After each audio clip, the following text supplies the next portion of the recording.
तो मैं डॉक्टर सुनीत तिवारी आपका मेरे YouTube channel doctor Sunit study classes में हार्दिक स्वागत है। मैं आज आपको मापन उपकरण की विशेषता के बारे में बताने जा रहा हूँ। सर्किल के माध्यम से मैं आपको मापन उपकरण की विशेषता बताता हूँ, जिससे आपका कोई भी प्रतियोगी परीक्षा हो, चाहे नेट हो, सीटीईटी हो, टेट हो या एमएड की परीक्षा हो या बीएड की परीक्षा हो, किसी में भी आप अंक प्राप्त कर सकते हैं।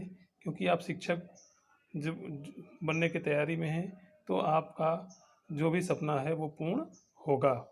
अब मैं आपको मापन उपकरण की विशेषता बताता हूँ। सबसे पहले जो आपका आता है वो आता है विशेषता में, सबसे पहले आपका कोई भी चीज़ होती है वो उद्देश्य पूर्णता। मापन की विशेषता है आपकी उद्देश्य पूर्णता। दूसरी विशेषता आपकी आती है सुगमता। कोई भी काम करते हैं जो आसानी से हो जाता है उसी को हम कहते हैं सुगमता कहते हैं। और उसके बाद आता है मितव्ययता, जिसमें कम से कम मितव्ययता हो उसी को हम कहते हैं मितव्ययता। व्यापकता, कोई भी कार्य आप करिए व्यापक रूप से कार्य होना चाहिए। तो एक इस मापन उपकरण की विशेषता आती है व्यापकता। उसके बाद आपका आता है प्रतिनिधित्व। प्रतिनिधित्व यानी कि कोई भी कार्य ऐसे नहीं होता है जब तक उसका प्रतिनिधित्व ना किया जाए। इसीलिए मापन उपकरण की विशेषता एक ये भी है प्रतिनिधित्व। वस्तुनिष्ठता। वस्तुनिष्ठता एक ऐसा गुण है, ऐसी विशेषता है जिसके माध्यम से पता चलता है कि कितनी पारदर्शिता है। जैसे वो इसीलिए वस्तुनिष्ठता, उसमें कितनी पारदर्शिता है, इसी के लिए इसकी एक विशेषता ये भी है वस्तुनिष्ठता। उसके बाद आता है विभेदकता, यानी कि विभेदकता, कोई भी जिसको भेद ना सके उसी को हम कहते हैं विभेदकता। उसके बाद आता है आपका विश्वसनीयता। उसके बाद आपकी आती है नेक्स्ट विश्वसनीयता।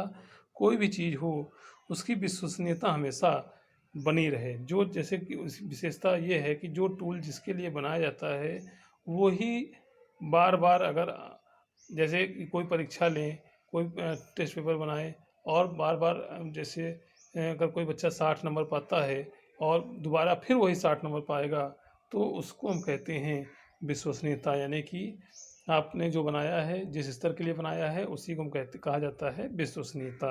उसके बाद आपका आता है वैधता।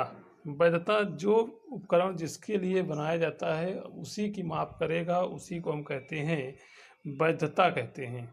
तो ये आपका मापन उपकरण की एक विशेषता है वैधता। उसके बाद आपका आता है सक्षमता। कोई भी काम बिना क्षमता के, बिना उत्साह के नहीं हो सकता है, तो इसके मापन उपकरण की एक विशेषता सक्षमता भी है। उसके बाद एक आपका आता है संतुलन। कोई भी कार्य करें संतुलन बना के ही किया जाता है, इसीलिए मापन उपकरण की विशेषता है संतुलन। और लास्ट आपका आता है मानक, यानी कि कोई भी कार्य किया जाता है मानक के अनुसार किया जाता है, इसी को कहते हैं मानक। तो ये आपका मापन उपकरण की विशेषता बताने का प्रयास किया है, जिससे आप हमारे वीडियो को शुरू से अंत तक ज़रूर देखें, आपको समझ में आ जाएगा।